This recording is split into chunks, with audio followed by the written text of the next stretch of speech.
So this is very similar to the story we covered with the Cuban women's volleyball team that was supposed to play in a tournament in Puerto Rico. The U.S.'s new draconian, ridiculous visa restrictions on a number of countries made it so that the Cuban women's volleyball team was unable to get their visas were denied, so they couldn't go to Puerto Rico to compete in this tournament. And apparently that tournament had some big implications for points and their ability to play in some new future league or whatever. And apparently this was all a big problem because the Cuban women's volleyball team was apparently very, very good.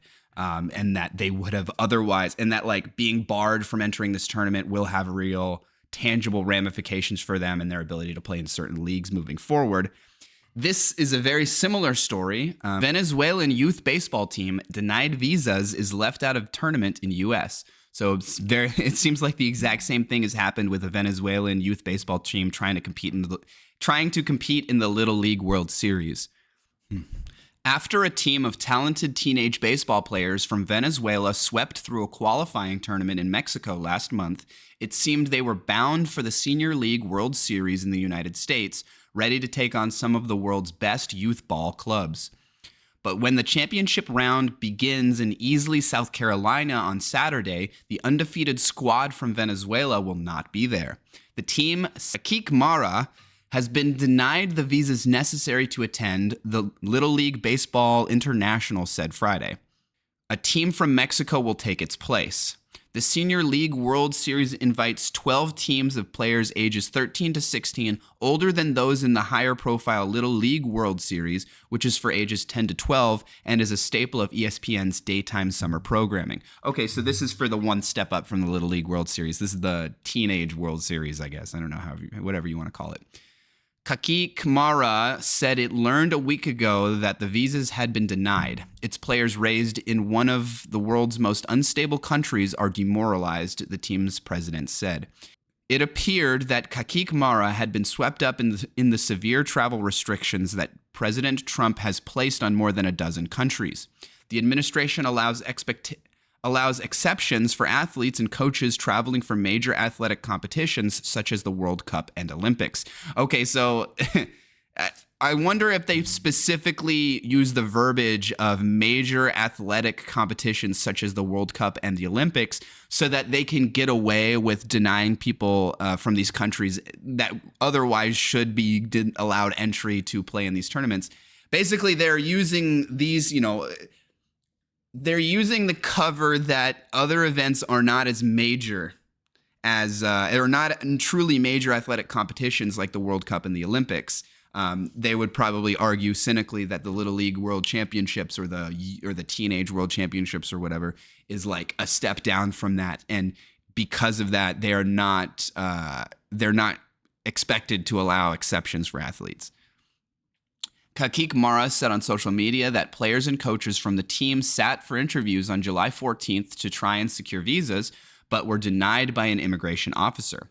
The White House referred inquiries to the State Department, which said in a statement on Saturday that its consular officers were reviewing the case to check if proper procedures had been followed.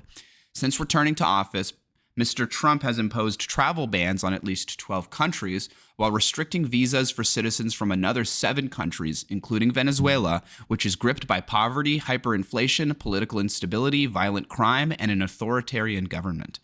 In some cases, the Trump administration has deported Venezuelans in the United States without court hearings. It has claimed that the Venezuelan street gang is trying to invade the country. The president has claimed the gang is committing crimes in the United States at the direction of Venezuela's government, an assertion contradicted by American intelligence agencies. Yeah, the idea that like Venezuela is like coordinatedly, from the top down directing this gang to invade the United States is so like beyond seriousness. It's just hilarious to even entertain the idea of that.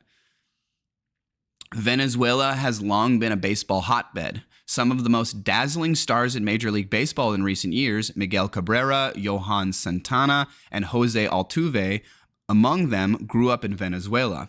Teams from the country have won the Senior League World Series 3 times. To qualify for the Senior League World Series, which is run by the same organization that hosts the Little League World Series in Williamsport, Pennsylvania, Kakik Mara dominated the Latin America region tournament played in Ciudad Victoria, Mexico, over 5 days in mid-June. The team won all 5 games in the regional, beating its opponents by 45 runs in total. Little League International said in a statement that it was extremely disappointed that Kakik Mara had not been able to secure the necessary visas. Santa Maria de Aguayo, a team from Victoria, Mexico, will represent the Latin America region instead. The team won 3 games and lost 1 during the regional round. In an interview that Kakik Mara posted on social media, Kendry Gutierrez, the team's president, said the situation was a crushing blow for his players. The situation has not been easy for the team to go through, he said. This team has been working for many years since they were little. He added they simply want the opportunity to go play. The takeaway from this is exactly the same as with the Cuban women's volleyball team, right? There's just no good reason for this. This is insane, right? You know, if I'm going to try and be good faith and like try and steel man the whole like restricting travel from a number of countries to the United States, you are doing that ostensibly to try and keep out like the murderers, the rapists, the criminals, the gang members, all these people that Trump tries to pretend are like make up the majority of immigrants from these countries when really they don't.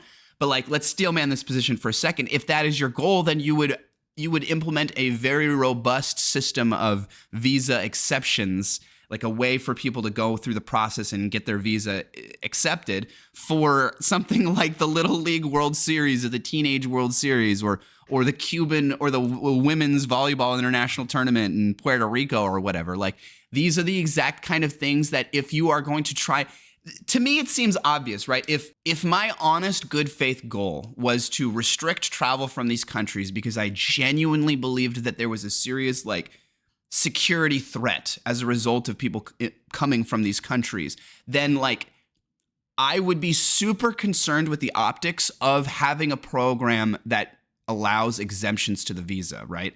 I would be super worried that it would be seen as xenophobic and racist. And I would go out of my way to make sure that the system by which people would like get an exemption for their visa and be able to come into the country anyways was robust and very clear, very transparent, and very available. Because like this undermines the argument. The fact that they deny the entry for the Little League World Series and for the Cuban women's volleyball team or whatever undermines the argument that this is like a good faith. We're doing this for national security purposes, right? That we're restricting the visas and entrance from people from these countries. This completely counters that and lends credence to the argument that this was based in racism or xenophobia or some combination of these things, that they just don't like people from other countries. They don't like brown people or whatever sort of breakdown you want to give it.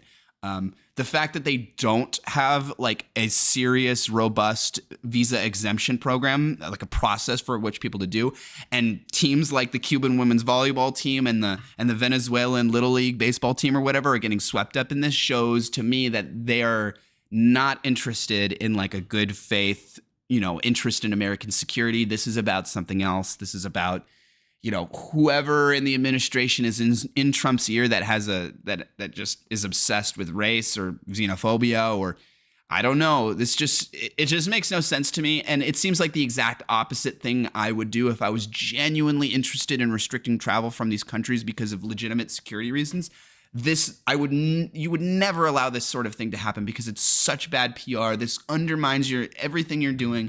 It's just dumb. This is just dumb and stupid. And obviously they should just let these freaking kids play. It's insane. Just stupid. Just stupid.